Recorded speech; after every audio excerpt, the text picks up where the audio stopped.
ब्रह्मवेद प्रथम खंड अध्याय 6 धर्म।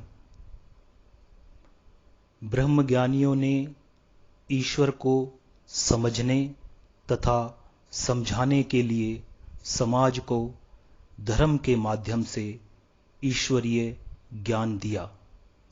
यह विश्वास तथा ज्ञान का एक अनूठा संगम है।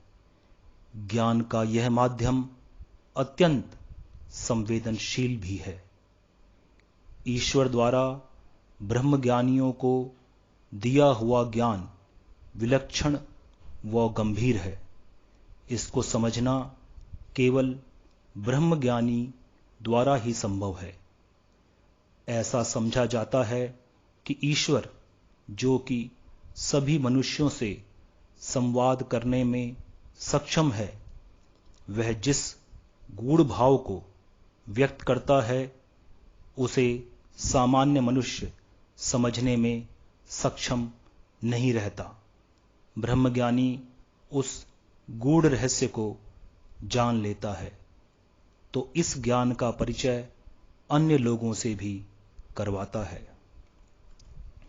ब्रह्मज्ञानी द्वारा सामान्य जन के लिए ज्ञान को सरल करने की प्रक्रिया में ज्ञान के स्वरूप में जो परिवर्तन आता है, वही ईश्वरीय ज्ञान के अलग अलग स्वरूपों में होने का कारण है।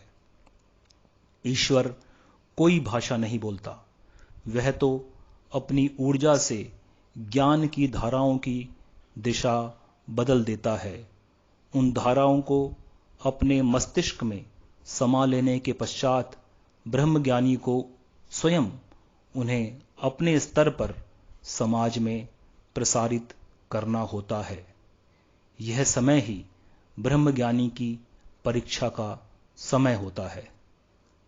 समय, काल तथा सभ्यताओं में ज्ञान को प्रसारित करने के साधनों में परिवर्तन के कारण कभी कभी एक ही ईश्वर से प्राप्त ज्ञान अलग अलग धर्मों का रूप ले लेता है।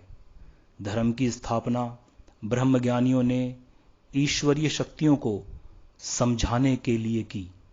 समाज के लिए सरल नियम बनाए जिससे साधारण मनुष्य के लिए भी ईश्वरीय शक्ति को पहचानना संभव हो पाए और सामान्य मनुष्य स्वयं के भीतर उन क्षमताओं को बढ़ा सके। साथ ही मनुष्य स्वयं ब्रह्म का ज्ञान प्राप्त कर सके। मनुष्य के लिए अपने धर्म पर विश्वास एवं उसका पालन करना ही ईश्वरीय ज्ञान का प्रमुख आधार है। भाषा तथा व्याकरण को केवल संदेश का माध्यम समझकर पूर्ण विश्वास से मनुष्य को धर्म का अनुसरण करना चाहिए। परिस्थिति के अनुसार धर्म का ज्ञान मनुष्य को ब्रह्मज्ञानी के पद पर पहुंचा देता है, जिससे वह स्वयं ईश्वर के संकेतों की गहनता को समझ सके। ब्रह्मवेद खंड 1 अध्याय 6 धर्म समाप्त।